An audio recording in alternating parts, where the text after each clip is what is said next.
Many in Elkhart are bidding their final farewell to Martin shooting victims. Rochelle Godfrey and Crystal Dykes will take you to the celebration of life in moments. Plus, new details on what officials are now saying about the shooting.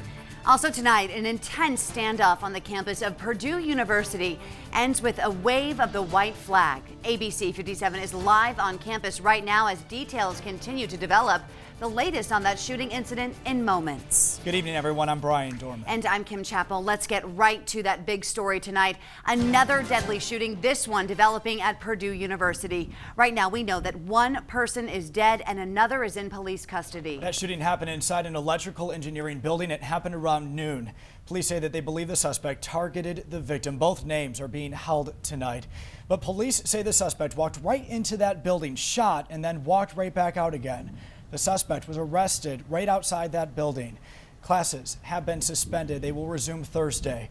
No information at this hour about a motive is being released. Stick with ABC 57 News as we continue to follow the latest on this story as it unfolds. And all new here tonight at 5:30, Elkhart mourns the loss of two women, both shot and killed inside the Martin supermarket on Bristol Road. Gunman Sean Baer tragically cut their lives short almost a week ago. But today, friends and family say these two women, Rochelle Godfrey and Crystal Dykes, touched so many lives, and they deserve to be remembered for that instead. ABC 57's Megan Schiller talked to friends at viewings for both victims. She even went inside the viewing for 20-year-old Dykes. She joins us live outside First Baptist Church, where that visual was held earlier this afternoon. And Megan, how were people holding up out there today? Well, tears are obviously expected when something like this strikes a community, but actually inside I did see a lot of smiles. Now, friends of both the victims, 20-year-old Crystal Dykes and 44-year-old Rochelle Godfrey, shared with me some of their favorite memories of the two, and everyone agreed that these two women were just in the wrong place at the wrong time. 20-year-old Crystal Dykes and 44-year-old Rochelle Godfrey never left this Martin supermarket last Wednesday night. Their lives cut short by a gunman whose motive is still unknown. Now, friends and family share how they want these two women to be remembered. Compassion. You know, she had a kindred spirit, as I said before. She was all about her kids, her family. I mean, that was her life. Jenny Pritt and Amy Mishler became friends with Rochelle Godfrey when they were just 6 years old.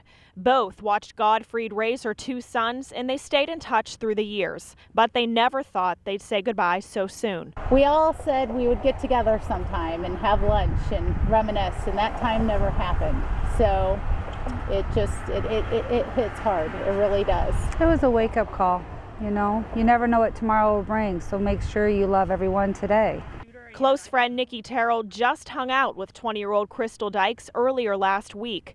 She said Crystal hadn't even received her first paycheck from Martin's supermarket, but the two went shopping anyway. It's just crazy that she's gone. She was just here. She just picked this jacket out for me on Monday. You went out shopping together? Mm-hmm. She stayed the night at my house Monday and went to babysit Tuesday. And when she left Tuesday, it was weird. It was weird when she left. She said goodbye, and it was goodbye. Coming up tonight at 6, hear from another childhood friend of Rochelle Godfrey who says he was pulling out of that same exact Martin supermarket whenever police were pulling up. Reporting live in Elkhart, Megan Schiller, ABC 57 News. Tonight, more information in the Martin shooting investigation. It will take months as hundreds of tips flood into the Bremen Post. Investigators are working around the clock to make sure they are all getting all of their information correct before they submit it to the prosecutor. Police are investigating why 22-year-old Sean Baer would open fire inside that Martin supermarket, killing those two women last Wednesday night. Both Corporal Cody Skipper and Jason Tripp shot and killed Baer before he could take another life. They are on paid leave until the prosecutor reviews their actions. Police say they will not be commenting any more on the investigation. So we are tracking dangerously cold temperatures once again, temperatures right into your neighborhood. Yeah, let's get right over to ABC 57's chief meteorologist, Jamie Martin. He is tracking those temps from the ABC 57 First Warning Neighborhood Weather Center. Hey, Jamie. Hey, guys. Yeah, right now it looks like we're going to be tracking some very cold conditions over the next few hours, and we're still watching that little light band of lake effect snow that's still off to our far northwest could make just a little bit of an appearance out there along the lakeshore. Just a few light snow showers or flurries possible. The rest of the area right now looks like it'll be dry through our evening, and so it's going to be very cold. It looks like we will be below zero in some spots coming up for later on tonight. We'll talk more about that county by county coming up in just a few minutes. Brian. Tonight we have new details from an apartment fire in Dowagiac that ABC 57 News first told you about last night at 11. Firefighters found a 52-year-old resident inside that apartment refusing to leave, yes, even once it was on fire. They say she was uncooperative when officers had to remove her restrained because of the flames. The woman was not injured, was taken into protective custody due to her mental state. She was taken to the hospital for an evaluation. And there was another fire that caused a late night evacuation in South Bend. It happened in the 400 block of Jackson Street, right near Western Avenue. ABC 57 was the only news crew on the scene. Police told us it was a domestic dispute that turned into arson. They got a call about a woman lighting her ex-boyfriend's curtains on fire. She has since been arrested and no injuries were reported. So a LaPorte County man is in jail on battery, theft, and false informing charges. Take a look at this guy, Nicholas Moore. Police say that a woman called 911 saying the 35-year-old acquaintance was at her home when he grabbed her by the throat. Then when he left, took her phone and some money. The woman told police where she thought that he might be headed, and police were able to track him down. He was arrested on 1 felony charge and 2 misdemeanor charges. Also tonight, Mishawaka police still need your help finding this missing woman.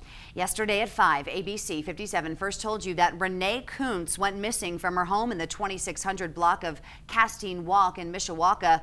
Now, 24 hours later, police say the search is still on. Kuntz is believed to be suicidal. She was last seen driving a red 2000 Toyota Corolla with no hubcaps, bearing a 2013 issued Indiana license plate with the plate 221CAK.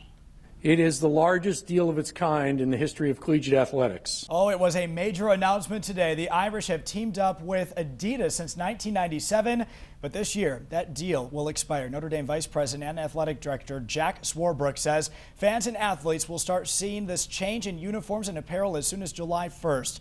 Swarbrook says the deal is the largest in the history of college athletics, worth about $90 million. That's according to ESPN.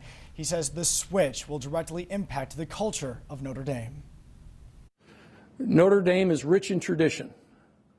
What we are not as rich in is an entrepreneurial culture. For us to marry our tradition with one of the great entrepreneurial stories in recent time in this country is exciting for me.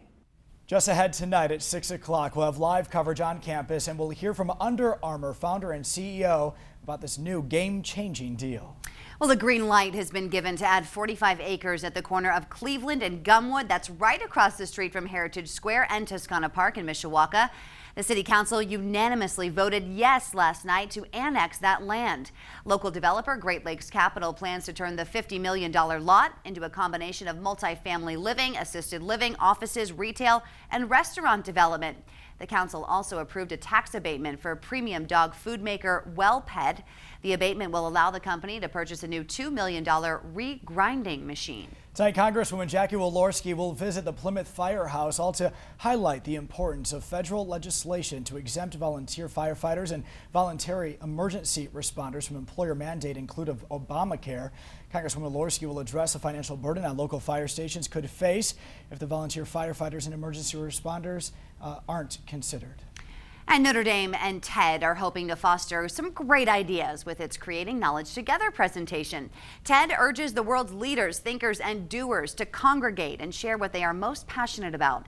The event aims at providing a platform where the greatest visionaries will be inspired and will have the opportunity to inspire others. Clean up at home littered with toilet paper turned into an inferno. How it all happened just ahead. Plus, today, we enter the final leg of our journey together. New Jersey Governor Chris Christie takes the oath of office for a second time. How he responds to growing allegations of abuse of power on a day of celebration. And another powerful winter storm is promising to blanket a large portion of the Midwest. We're going to show you the havoc this winter wallop is wreaking. And right now, things have quieted down just a bit. Great time to go ahead and pick up your ABC 57 First Warning Neighborhood Weather app for your iPhone and your Android so you can keep track of this stuff on the go. Another winter storm's on the way. We will have that track after the break.